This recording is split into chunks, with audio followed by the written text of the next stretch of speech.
ये होता है कि कोई भी रे आए और आने के बाद किसी सरफेस पे स्ट्राइक हो और स्ट्राइक होके क्या हो जाए, रिफ्लेक्ट हो जाए। रिफ्लेक्ट का मतलब होता है किसी दूसरे डायरेक्शन में क्या हो जाना, लौट जाना या रिफ्लेक्ट हो जाना। तो रिफ्लेक्शन और रिफ्लेक्शन में डिफरेंट जो होता है वो दो होता है। रिफ्लेक्शन सेम मीडियम में वर्क करता है, रिफ्लेक्शन के लिए दो मीडियम चाहिए होता है। तो रिफ्लेक्शन का अगर हम डेफिनेशन लिखते हैं तो कैसे लिखेंगे, when a beam of light, when a beam of light strike on a surface and reflect in other direction in same medium, क्या मेंशन करना है यहाँ पे हमें, in same medium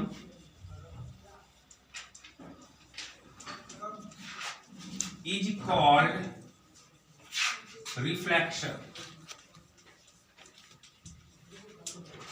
समझ में आया कहानी इसका क्या है कि जब हमारी बीम ऑफ लाइट मतलब जैसे टॉर्च मारते हैं तो बहुत सारी रे इकट्ठा नहीं निकलती है एक साथ, उसी को बीम बोलते हैं, झुंड। तो जब बीम ऑफ लाइट किसी सरफेस पे स्ट्राइक होती है तो किसी दूसरे डायरेक्शन में क्या हो जाती है बेटा, वो रिफ्लेक्ट हो जाती है। लेकिन मीडियम क्या होना चाहिए हमारे लिए, सेम होना चाहिए, कोई दूसरा मीडियम नहीं होना चाहिए। उसे हम क्या कहते हैं, रिफ्लेक्शन कहते हैं। रिफ्लेक्शन हैव टू टाइप्स, कितने टाइप होते हैं इसके, दो। Reflection have two types. First one, RUG, regular reflection,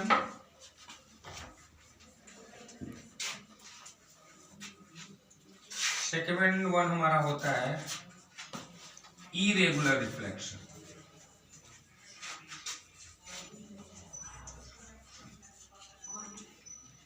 okay ठीक, तो पहला हमें टाइप क्या देखना है रिफ्लेक्शन का, रेगुलर रिफ्लेक्शन। तो रेगुलर रिफ्लेक्शन में विशेष करके हमें ध्यान ये देना होता है, मेन फोकस हमारा ये होना चाहिए कि स्मूथ हमारा कैसा है, मतलब सरफेस हमारा कैसा है। सरफेस या तो प्लेन या स्मूथ दोनों सेम ही होता है। तो अब उस पर जब हमारी लाइट आती है ना, इंसिडेंट रे अगर किसी स्मूथ सरफेस पे स्ट्राइक करती है तो क्या होती है, जैसे सेम मीडियम से ही आ रही है, देखिए सेम मीडियम से आ रही है और सेमी मीडियम में रिफ्लेक्ट हो जाती है, सेम मीडियम से आके सेम मीडियम में रिफ्लेक्ट हो जाती है। जो रे आके स्ट्राइक होती है उसको हम बोलते हैं इंसिडेंट रे, और जो स्ट्राइक होने के बाद वापस जाती है उसको हम बोलते हैं रिफ्लेक्टेड रे। तो ये क्या होगा ना कि इसका डेफिनेशन क्या बनेगा कि when a incident ray strike on a smooth surface it's reflected in another direction with same time and same angle is called regular reflection. When incident ray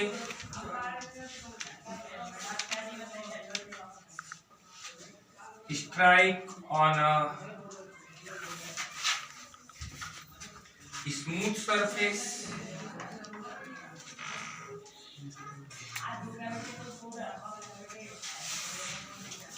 it's reflected in other direction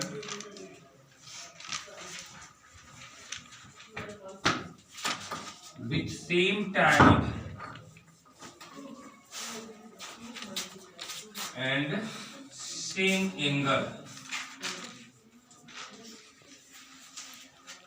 is called regular reflection। इसका example क्या बन जाएगा हमारा, plane mirror.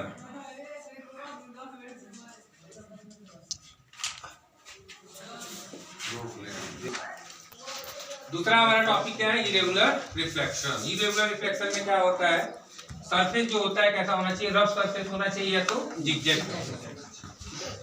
उसमें होगा क्या कि जब इंसिडेंट रे आएगी ना तो वो किसी भी डायरेक्शन में ट्रेवल कर सकती है।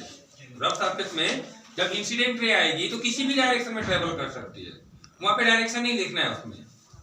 मतलब अगर ये ऐसे जा रही है तो हो सकता है ऐसे भी ट्रैवल कर दे, ऐसे भी ट्रैवल कर दे, या हो सकता है कुछ ऐसे, मतलब यहाँ पे। लेकिन आपको एक चीज पता होना चाहिए, डायरेक्शन कुछ भी हो डजंट मैटर, बट आपका टाइम और एंगल यहाँ भी सेम रहेगा, टाइम और एंगल यहाँ भी सेम रहेगा। अगर 45 से आ रही है तो इधर जाएगी तो 45 से ही जाएगी, इधर जाएगी तो 45 से ही जाएगी, और इधर जाएगी तो 45 से ही जाएगी। बट इसका कंडीशन यही हो जाएगा कि when incident ray strike on a rough surface और zigzag surface, it is scattered in all direction, it is scattered in all directions, that is the irregular reflection. definition देख लेते हैं इसका। when a incident ray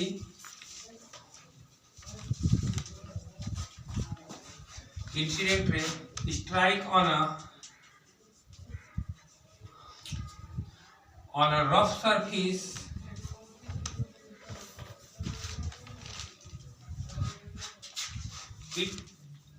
it's scattered in all directions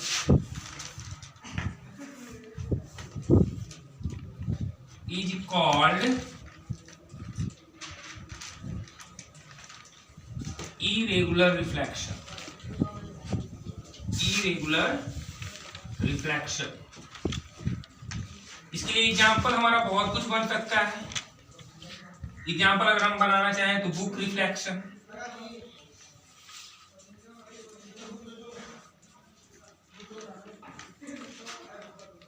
book reflection, room के द्वारा reflection. Room में reflection होता है तो आप देखते हैं लाइट अगर जलता है तो अगर बल्ब हमारा जल रहा है तो सीधे उसका जो लाइट है क्या करता है कि स्ट्राइक होता है रूम की दीवारें हमारे सरफेस होती है रफ, तो चारों तरफ लाइट क्या होती है, फैल जाती है, इसलिए रूम हमारा क्या हो जाता है, पूरा का पूरा उजाला हो जाता है, फैल जाता है उसमें, ठीक है।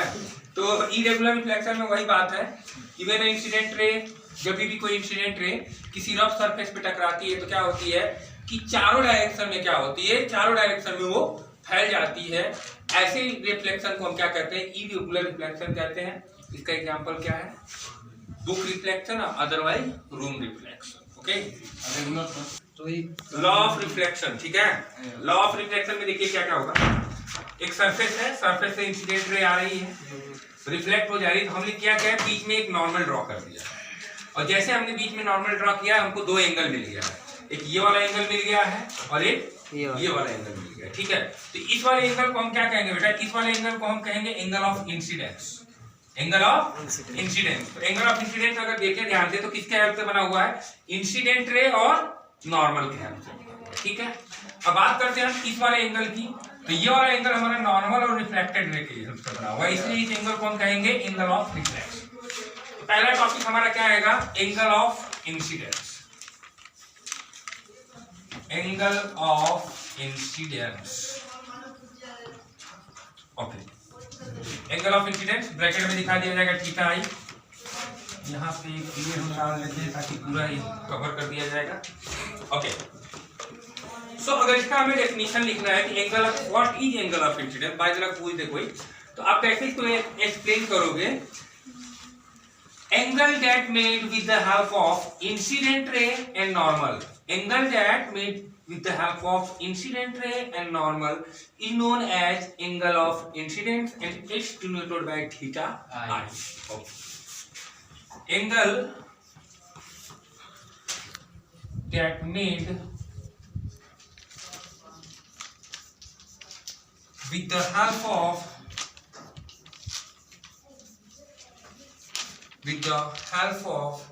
incident ray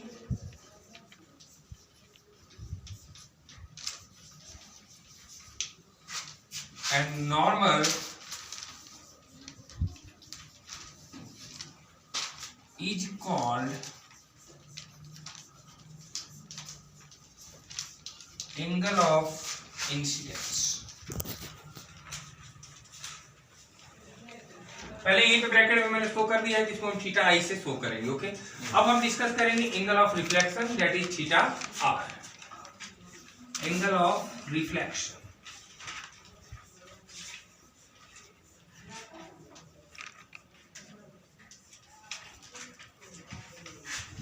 देख लीजिए किसके हेल्प से बना हुआ है, एंगल ऑफ रिफ्लेक्शन हमारा किसके हेल्प से बना हुआ है, थीटा आर जो हमारा किसके हेल्प से बना हुआ है, नॉर्मल और रिफ्लेक्टेड रे। इसको हम एक्सप्लेन कैसे करेंगे, angle that made with the help of normal and reflected ray, angle that made with the help of normal and reflected ray is known as angle of reflection and is denoted by theta r. Angle that made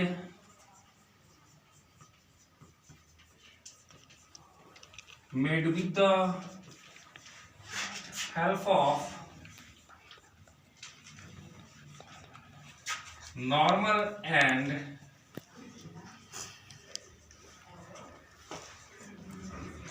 reflected ray is called angle of reflection. Okay, so अब ये तो हमारा बात हुआ angle of incidence और angle of reflection का। अब हम बात करेंगे कि इसके लॉ क्या थे। तो इसका जो पहला लॉ था, फर्स्ट लॉ, वो क्या था, ये देखिए। फर्स्ट लॉ जो था वो ये बोला गया था कि angle of incidence is always equal to the angle of reflection. Angle of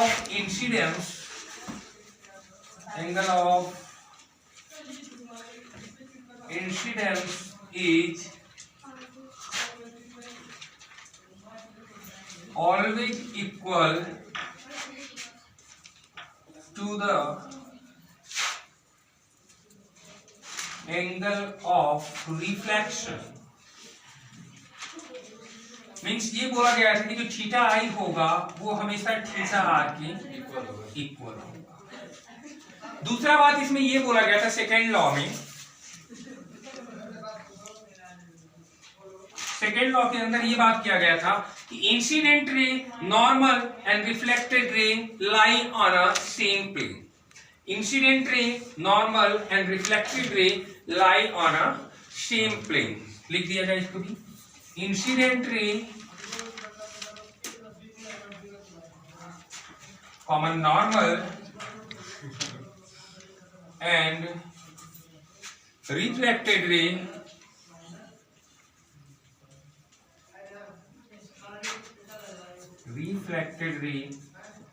lie on a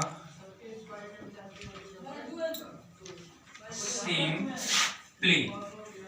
okay, तो यहाँ पे ये टॉपिक हमारा लॉ ऑफ रिफ्लेक्शन का खत्म होता है जो बोर्ड के लिए मोस्ट इंपॉर्टेंट है। ओके,